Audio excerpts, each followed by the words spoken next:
Yeah, you can see he really tweeted. Usually when it makes sense, it's his agent. When it doesn't make sense, you know, he actually tweeted it. So do you have a message? I'm sure he's watching. Do you have a message for him? No. Stay out of the cold. To answer your question about the little Chechen prostitute, let's set the record straight. This man fled his country. He went to Sweden. He had a great life. Australia welcomes a lot of immigrants, and I respect you, but the immigrants in Australia assimilate and become Australian, and goddamn, I respect you all for that. Sean Strickland has weighed in, and his prediction has shocked the MMA world. Let's dive into why Strickland believes Du Plessis has what it takes to hand Chimaev his first ever professional loss. Is he good enough to defend the takedowns of Chimaev? Let's go further with it. Is he good enough to take Chimaev down? I've never seen Chimaev lose a stand-up fight. I want you to know how good Dricus is at a stand-up fight. Do you believe that Chimaev can tackle this man? Chimaev has gotten on top of everybody with no exception inside of 5 minutes. And you guys remember the Robert Whittaker fight. He came right across the ring, got him right down right away. Chimaev versus Dricus feels different. What a match. Dricus Du Plessis, world champion. It's not quite as obvious that he couldn't go with Alex Pierre. It's not quite as obvious as it felt. It's not quite as obvious that he can't go with Chimaev. Things feel very different right now. How is he going to beat him? Because I am not fully confident that Chimaev can take him down at will. I'm not fully confident he can keep him there. We're going to know in the very first round. If Dricus gets taken down in the first round, things are going to unravel very quickly. But if he can defend a takedown for the entire first 5 minutes, it's only going to get easier to stay on your feet after that. It's an exciting match. I would expect Chimaev to be the favorite, and he is. UFC 319 in Chicago is shaping up to be one of the most anticipated events of the year, as undefeated fighters Dricus Du Plessis and Khamzat Chimaev face off in a showdown that could decide the future of the middleweight division.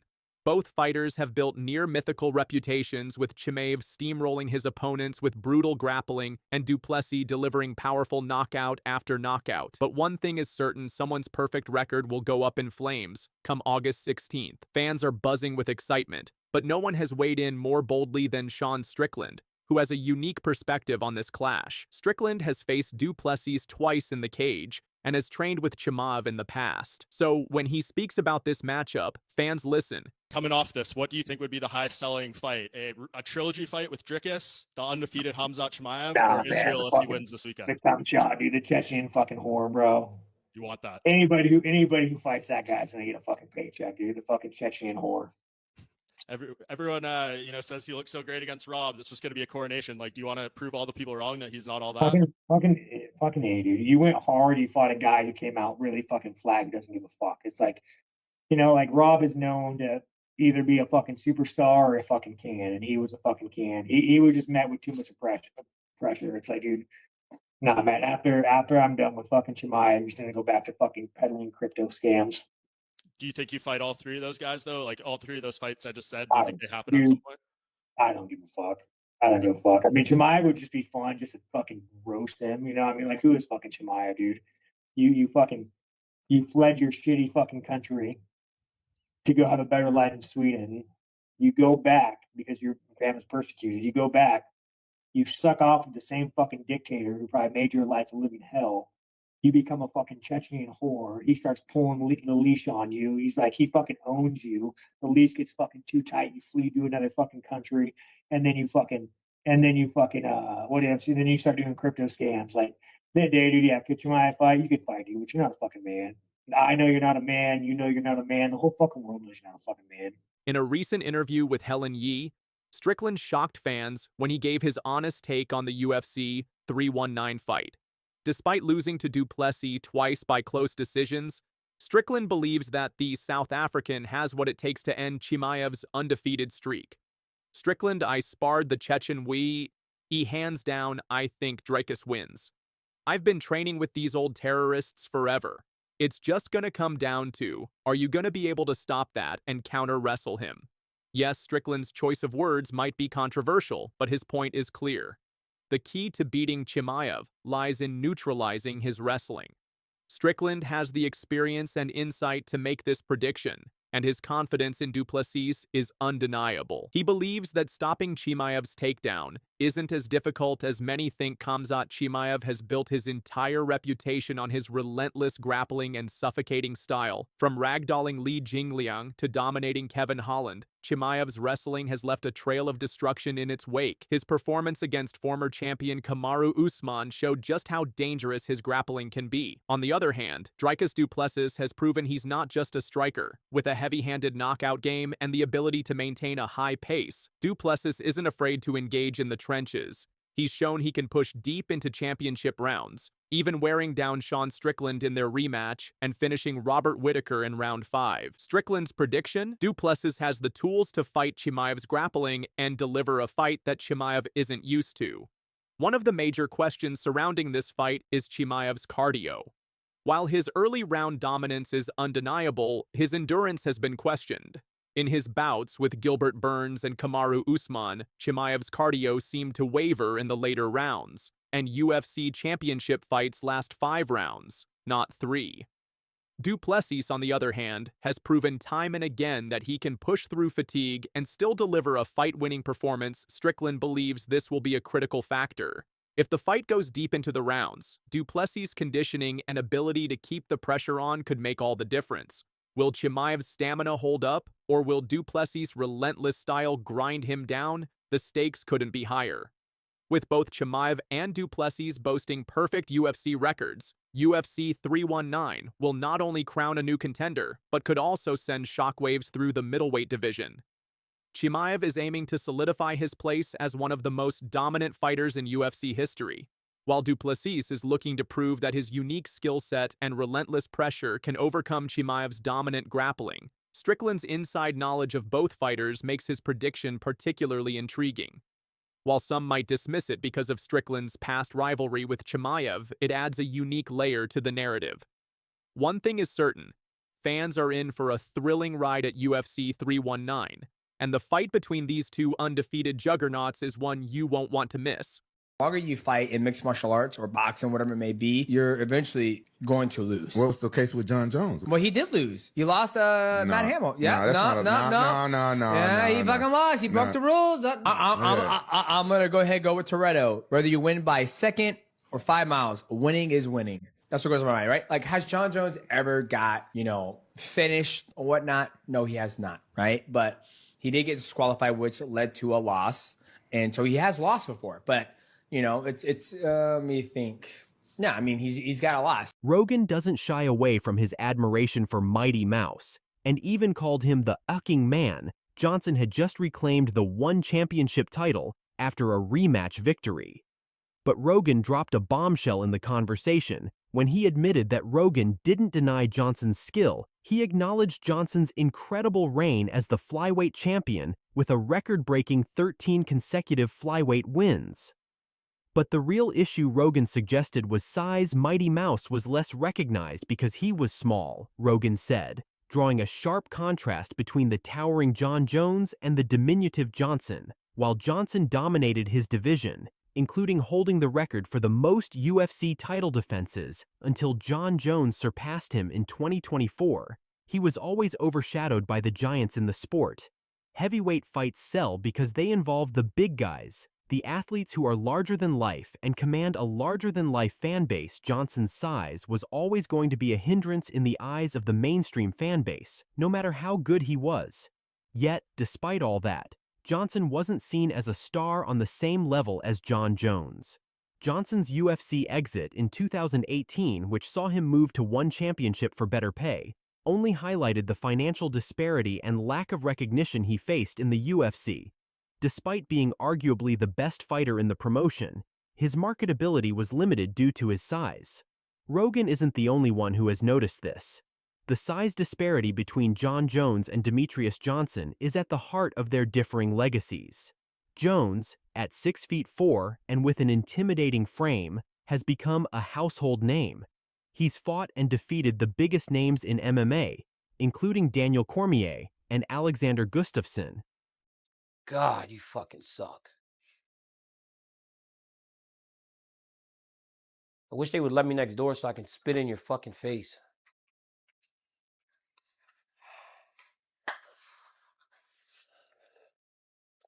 You know I would absolutely kill you if you ever did something like that, You right? could never. Meanwhile, Johnson's reign was confined to a smaller weight class, a weight class that, while thrilling and competitive, never had the same media buzz. UFC fans would often focus more on the light heavyweight and heavyweight divisions. The narrative of MMA, for better or worse, has always revolved around size, and that's something Johnson never had in his favor. Let us know your thoughts in the comments below.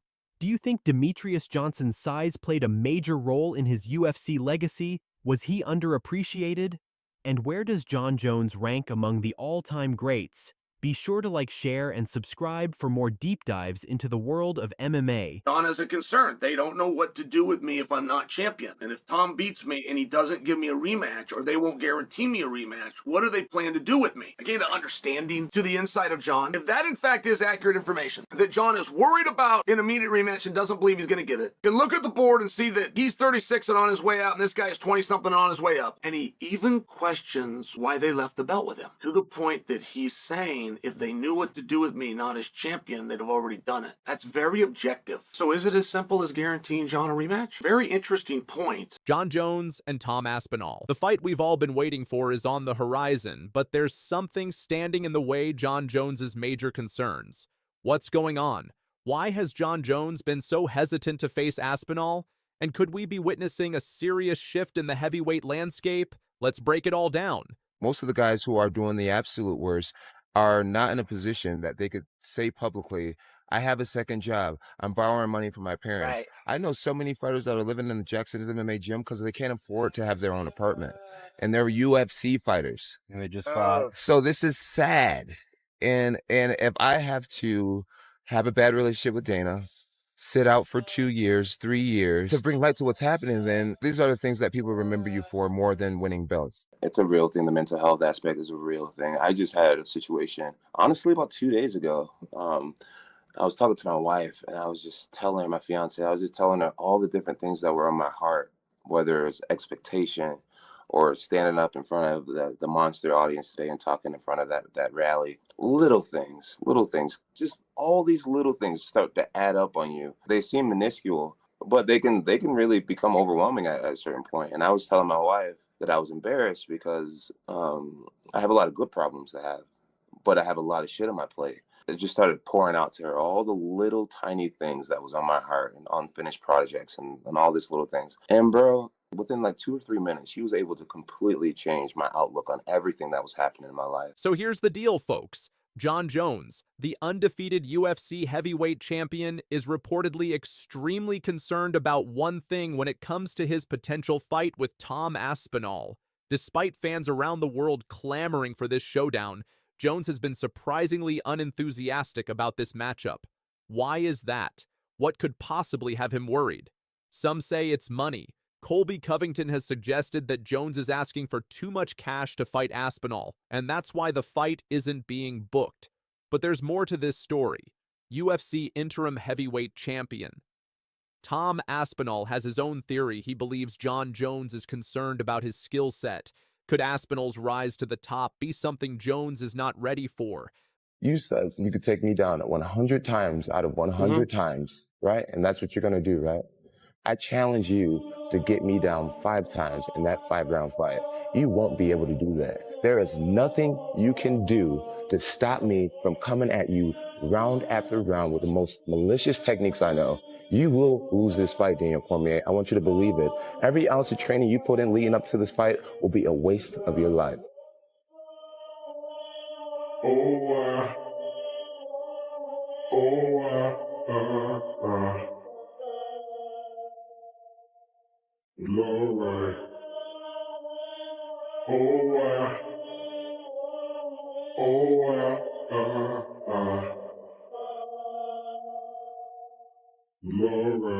But hold on, Chael Sonnen, the trash-talking MMA legend, thinks he's cracked the code. He believes the issues with this fight go beyond money or skill concerns. In a recent video, Sonnen suggested that Jon Jones's real concern is about the future, the aftermath of a potential loss to Aspinall. According to Chael, Jon Jones has a major concern. He doesn't know what will happen if he loses to Tom Aspinall. Will he get an immediate rematch? or will the UFC move on without him? Sonnen points out that Jones is 36 and his time in the sport may be limited. If Aspinall beats him, will Jones be left to fade into obscurity, or will the UFC guarantee him a rematch to keep him relevant? Chael Sonnen makes bold claims. Chael Sonnen has shared his thoughts on a potential title fight between Jon Jones and Tom Aspinall, and he's not holding back. Sonnen believes Jones could be trolling and having some fun with the hype, possibly downplaying Aspinall's threat. Do you think Jones is underestimating Aspinall, or is it all just hype? No, I am confident enough to tell you that that fight is done, though. That fight is agreed all the way down to the day. International Fight Week would make perfect sense. I personally, just in my Only heart, 9 I weeks. always thought they were going to go back to New York. He said he needs 4 months. Now you're going to do it I'm telling you, this Jon Jones business, Jones will say a lot of things to the media. When he gets that phone call, here's the guy you're fighting. Do you understand? Yes. And that is what he will say. All the other reports are not true. Jon has come out. He's been a troll. He's had some fun. He even tried to negotiate in the media. Privately, he takes that phone call. It's yes or anything else that comes out of his mouth. Any answer that's not yes is not yes. But that did not happen. That is a false report. Jon Jones has not ducked this fight. I wish he did. I'd love to bury him.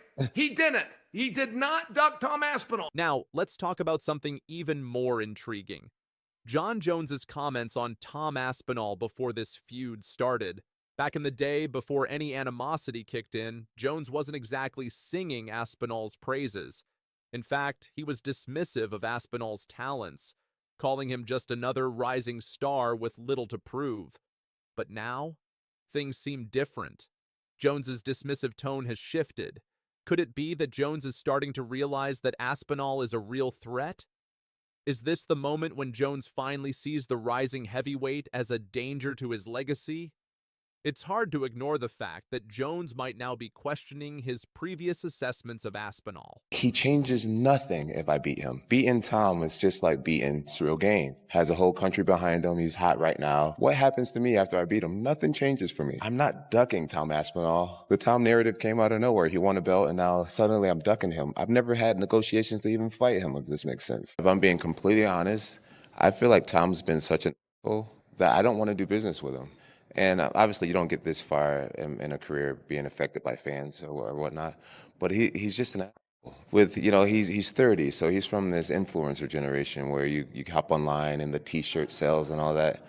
I'm past that type of stuff. I'm like, bro, if you had a little bit more respect, then maybe we could have worked something out, But I just don't even want to do business with him. Like he just played his cards wrong with me personally. I'm 3 years from being a 40-year-old grown man. You know what I'm saying? It's just like the press conference, going through the whole shebang with him. I'd rather not do. Pereira on the other side, respectful, cool, barely says much. It's like I'll do business with you. I would risk it all with a human being like you. You actually have the accolades to back up your shit. This other guy is just a big mouth who's hot today. Now, we've got to address the elephant in the room. Jon Jones is stalling. He's been active in the talks about facing Aspinall, but he hasn't exactly jumped at the opportunity to sign on the dotted line. What's going on? Is Jones stalling out of fear, or is he just waiting for the perfect moment to face? Aspinall fans are growing impatient. Jones has fought once in the last year defending his title against Stipe Miocic, but since then we've heard nothing about his next move. Meanwhile, Aspinall has been tearing through opponents staying active and waiting for his shot. The longer Jones waits, the more questions arise. Is Jones afraid of the challenge Aspinall brings to the table? What's the question? Do you want to see the winner fight Tom? The winner should absolutely fight Tom. So, what's next for Jon Jones and Tom Aspinall? Is this fight finally going to happen, or is Jon Jones stalling? Fans are waiting, the pressure is mounting, and the stakes are higher than ever. If Jones faces Aspinall, will he be able to hold on to his title, or will Aspinall take over as the new UFC heavyweight champion? Fight fans, we want to hear from you. Do you think Jon Jones is afraid of Tom Aspinall? Is he stalling out of fear of losing his legacy? Drop your thoughts in the comments below, and let's get this debate going. Don't forget to like, subscribe, and hit that notification bell so you don't miss any of the action. The fight we've all been waiting for is coming. And when it does, it will be huge. Tom Aspinall has just set an unfortunate record in UFC history, but the real issue here, UFC President Dana White and Jon Jones seem to be playing a dangerous waiting game. What's the real reason behind the delays? Is this UFC's biggest missed opportunity, or just a case of too much waiting? Let's break it down. Let's get into the numbers first. As of April 29th,